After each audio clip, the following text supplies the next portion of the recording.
자, 이번에는 SVB 사태에 대해서 조금 더 자세히 알아보도록 하겠습니다. SVB라고 하니까 이게 뭔지 모르는데 이거를 풀어서 쓰면은 실리콘밸리 뱅크라는 뜻이에요. 자, 실리콘밸리에 있는 그 회사들은 거의 다 이 SVB한테 대출을 받아서 기업을 유지하고 있는 종목들이 많았습니다. 그런데 보시다시피 이 실리콘밸리에 있는 기업들이라고 하면은 보통 스타트업, 빅테크 스타트업이 대다수를 유지하고 있는데, 자, 빅테크와 스타트업, 그쵸? 특히 빅테크 같은 경우는 여러분도 아시다시피 기술주죠.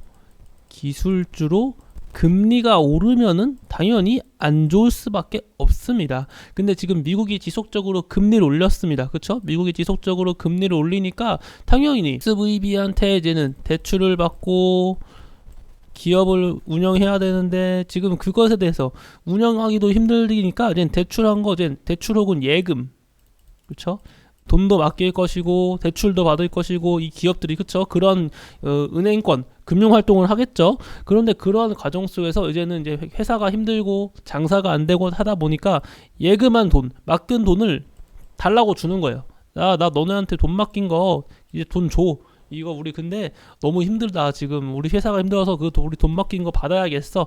이런 식으로 SVB한테 지금 돈을 맡겼던 것을 이제 많은 기업들이 인출을 시도를 하고 있던 겁니다. 그런데 SVB 같은 경우는 이 원래 은행이라는 게 이제는 사람들 예금 가지고 재투자를 하는데, 투자하는 금액이 어떤 거냐? 미국 국채에다가 투자를 했어요. 국채. 근데 최근 국채 금리 오른 거 아시죠? 워낙 많은 금리가 오르다 보니까 이 국채에 투자한 SVB도 손해를 볼 수밖에 없었고, 손해를 봤음에도 불구하고 이 회원들이, 자기 고객들이 지금 맡긴 돈 달라고 하니까 어떻게 해요? 인출을 해서 줘야 하잖아요. 그러니까 눈물의 손절을 머금고 인출을 하고 주는 거예요. 그러다 그렇게 손절하고 주고 하다 보니까 손해가 막심해지고, 그러다 보니까 야, 우리 파산이야, 이런 식으로 이어진 겁니다. 그래서 SVB가 파산이 되었고, 그거에 대한 연쇄 작용으로 다양한 크레디트 스위스라든지 이런 종목들도 파산이 얘기가 나왔었고요. 그리고 결론의 이 원인은 무엇입니까?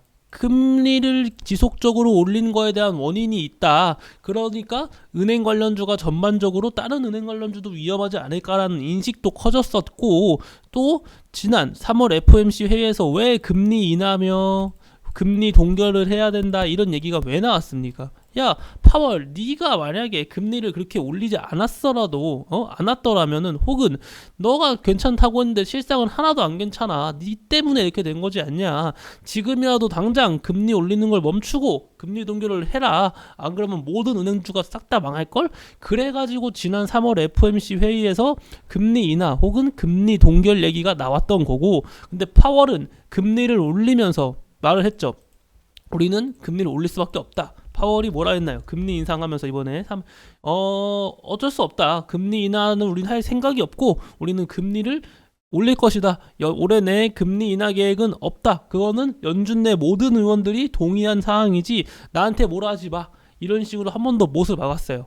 그래가지고 이거 금융권 불안이 점점 커져갔는데, SVB를 결국에는 인수를 해갔죠. SVB가 인수당합니다. 그 퍼스트 시티즌스가 21조라는 큰 금액의 인수를 해가요. 결국 이 SVB가 인수당하면서 이제는 파산에 대한 위력가 사라졌고, 전반적으로 대형 은행주들 전반적으로 강세가 나와줬거든요. 뭐 뱅크 오브 아메리카 어제 강세 나와줬죠. 뭐 이거 빼고도 뭐 JP모간도 어제 강세 많이 나와줬고요. 뭐 골드만삭스, 그쵸? 골드만삭스도 어제 강세 나와줬다. 이런 식으로, 그래서 어제 SVB가 인수가 되자마자, 그러니까 이제는 파산 위기가 사라졌다 하면서 대형 은행주들의 강세가 나왔고, 이 은행주들의 강세가 나옴과 동시에 어떤 현상이 벌어졌죠? 금리 인상 가능성이 다시 커졌죠. 제가 아까 뭐라고 했죠? 야, 파월, 너 때문에 지금 모두 은행주들 힘들면서 기업들이 힘들잖아. 너가 금리를 많이 올려서 그래. 이거 어떻게 할 거야? 책임져. 이렇게 말을 하고 있었는데, 지금 결론은 이 은행주들의 지금 위기가 많이 완화되었고, 은행주들의 위기가 완화된 가운데 가장 원래 위기가 컸던 SVB 역시 인수가 되었다니까, 악재거리가 사라졌잖아요. 그리고 파월은 아무래도 한 번 더 금리를 올리고 싶을 거예요. 지금 연준 인사들의 지금 점도표를 보면은 한 5.1에서 5.2% 정도 사이 나오거든요. 근데 그렇게 따지면은 한 번 더 금리를 올릴 가능성이 크다. 자, 그래서 아마 지금 같은 분위기가 이어진다고 하면은 물론 뭐 그때 또 확 바뀔 수도 있는 거지만 한 번 더 금리를 올리면서 0.25% 금리를 한 번 더 올리면서 그거를 유지하지 않을까. 그리고 올해 내내 그 0.25% 올리는 그 고강도 금리를 유지할 것으로 파악이 되거든요. 일단은 시카고 패드 워치를 한번 파악해 보겠습니다. 금리 인상에 대한 폭을 예측할 수 있는 사이트 시카고 패드 워치에 따라도 자, 이게 현재 금리 동결이고 금리 인상 가능성이거든요. 0.25% 금리 인상 가능성이 41%까지 나와주고 있는 상황입니다. 그래서 이 금리 인상에 대한 가능성이 아직까지는 적지만 점진적으로 상승세가 나와줄 수 있다. 그래서 0.25%에 대한 금리 인상 가능성이 아예 없는 것이 아니에요. 그리고 이게 왜냐면은 지난 FOMC 회의에서 이게 0.25% 금리를 올리고 인수 전망하더라도 더 훨씬 낮았어요. 이 지금 최대한 20몇 프로까지 제가 본 걸로 기억하거든요. 그런데 어쨌거나 40%대까지 올라왔다는 점에서 다음 FOMC 회의에서 금리 인상 가능성이 다시금 부각받겠구나. 자, 그럼 우리가 여기서 무엇을 깨달을 수가 있나요? 금리가 만약에 한 번 더 오른다라고 하면은 당연히 국내 증시뿐만 아니라 전 세계 증시가 휘청거릴 것이고, 그리고 금 가격, 지금 지속적으로 강세가 나왔던 금 가격이 약세가 나와줄 가능성이 커요.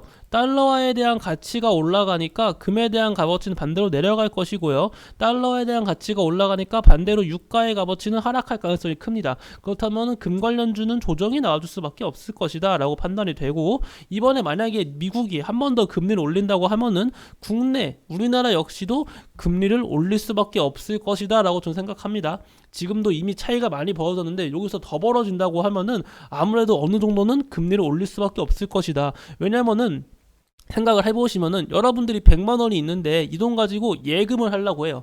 예금은 돈을 맡기려고 하는데 A라는 금융은 1금융이고 B라는 금융은 2금융인데 1금융에서 이자를 10% 준다고 하고 2금융권에서 이자를 5% 준다고 합니다. 그럼 여러분들은 어디다가 돈을 맡길 건가요? 당연히 1금융으로 가겠죠. 1금융에다가 이자도 많이 준다는데. 그러니까 금리 차이가 많이 벌어진다고 하면은 외인 투자자의 자본이 이탈될 가능성이 크다. 그래서 외인 투자자의 자본 이탈로 인해서 우리도 금리를 따라서 맞춰서 올릴 수밖에 없는 구조고, 그렇다고 해서 너무 많이 올린다고 하면은 우리나라 가계대출이 상당히 많잖아요. 그쵸? 가계대출이 과다하다.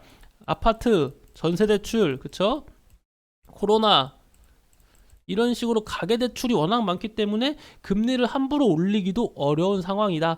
우리는 그렇게 참 힘든 위치에 놓여 있는 상황이에요. 그래서 제가 일단 여러분들께 지금 현재 시장을 대응하는 방법을 보면은 앞으로 예측하는 것도 SVP 사태로 인해서 대형은행 관련주들의 인수, 그래서 이제 연준 인사들의 발언을 좀 지속적으로 주목을 해봐야 돼요. 제가 연준 인사들 발언 그렇게 좋아하지 않고 그냥 이렇게 말했구나, 한 귀로 듣고 한 귀로 흘리는 정도였어요. 과거에 브레이너드 부의장이 있었을 때는 좀 참고하는 편이었죠. 브레이너드 부의장이 이제 없잖아요. 이제 백악관 올라갔기 때문에. 브레이너드 부의장은 대표적인 비둘기파적인 의원이기 때문에 이 사람이 뭐라 하는지 주목해 왔는데, 이제 브레이너드가 없기 때문에 그나마 한 명 주목해 볼 만한 사람은 당연히 제임스 블라드겠죠. 오늘도 한 마디 했었거든요. 자, 이런 식으로 아이고.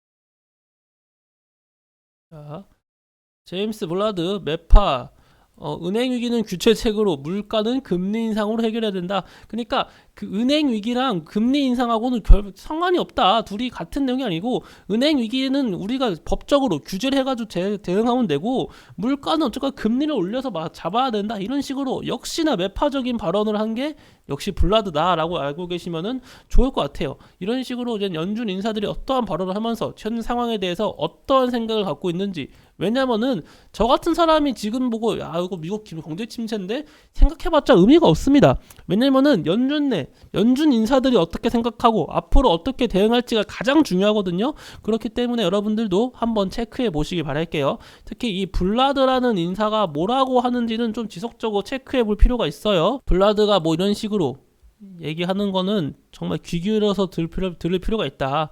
금융위기가 잦아들고 있다. 금리 더 인상해야 된다. 그쵸?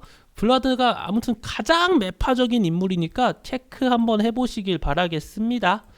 이런 식으로 SVB 사태에 대해서 말씀을 드렸고 이러한 사태가 앞으로 많이는 안 일어났으면 좋겠네요. 감사합니다.